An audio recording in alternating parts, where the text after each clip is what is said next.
Viewers, একটা video দেখুন। ভিডিওটি দেখার পরে আমি একটু কথা বলছি।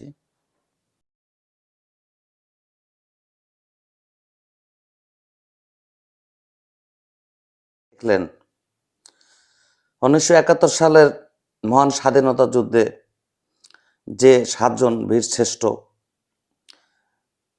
জীবন দিয়েছিলেন এদেশের স্বাধীনতার জন্য, এদেশের সার্বভৌমত্বের জন্য, এদেশের মানুষকে মুক্তির স্বাদ দেওয়ার জন্য, জাতির সেই শ্রেষ্ঠ সন্তানদের মুখে কালি লেপন করা হয়েছে। এটা 5ই আগস্টের দিন করা হয়েছে বা তার পরবর্তীতে করা হয়েছে।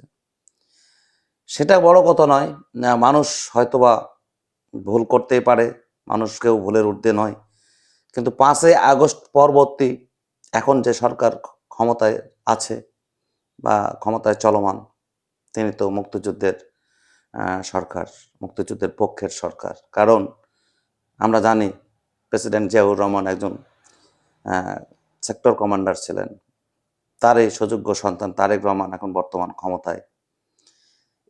এই অবস্থায় এখনো যদি আমাদেরকে এই শহীদদের মুখে, শহীদ বললে তো ভুল হবে, শ্রেষ্ঠ বীরদের মুখে, জাতির শ্রেষ্ঠ সন্তানদের মুখে যদি কালি দেখতে হয়, তাহলে কি লাগে? আজকে 25 তারিখ, মার্চ মাসের 25 তারিখ, কালকে 26শে মার্চ হবে, ওখানে ফুল দিতে আসা হবে। এটা আমি সাপাহারের ঘটনা বলছি।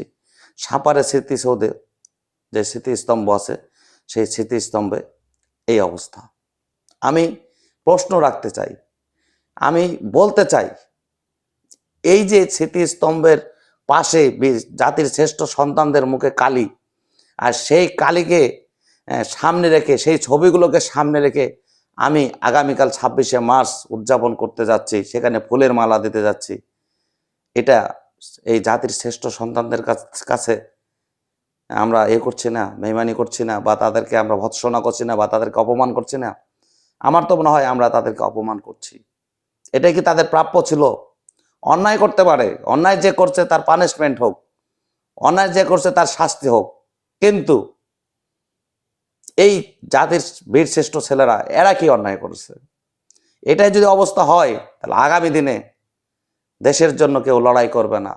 জাতির শ্রেষ্ঠ সন্তানেরা যদি অপমানিত হয়, আগামী দিন দেশের জন্য কেউ প্রাণ দিবে না, বিসর্জন দিতে যাবে না।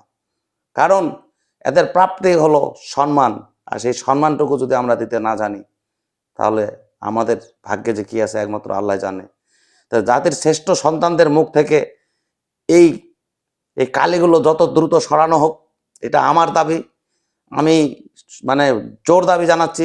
পাশাপাশি যারা রাষ্ট্র ক্ষমতায় বর্তমানে আছেন, তারা মুক্তিযুদ্ধের পক্ষের মানুষ, সেই মানুষগুলোকে, সেই নেতাগুলোকে, সেই ভাইগুলোকে কাছে আমি আবেদন জানাতে চাই যে অতি বিলম্বে 26শে মার্চের আগেই এই এই জাতির শ্রেষ্ঠ সন্তানদের মুখ থেকে কালিগুলো মুছে ফেলা হোক, তাদের প্রকৃত যে চেহারা, সেই চেহারা ফুটিয়ে তোলা হোক। আজকের ভিডিও এই পর্যন্ত। আমার এই ভিডিওটি যদি ভালো লেগে থাকে, দয়া করে একটু শেয়ার দেবেন। আপনাদের সবারই মঙ্গল কামনা করছি। আল্লাহ হাফেজ।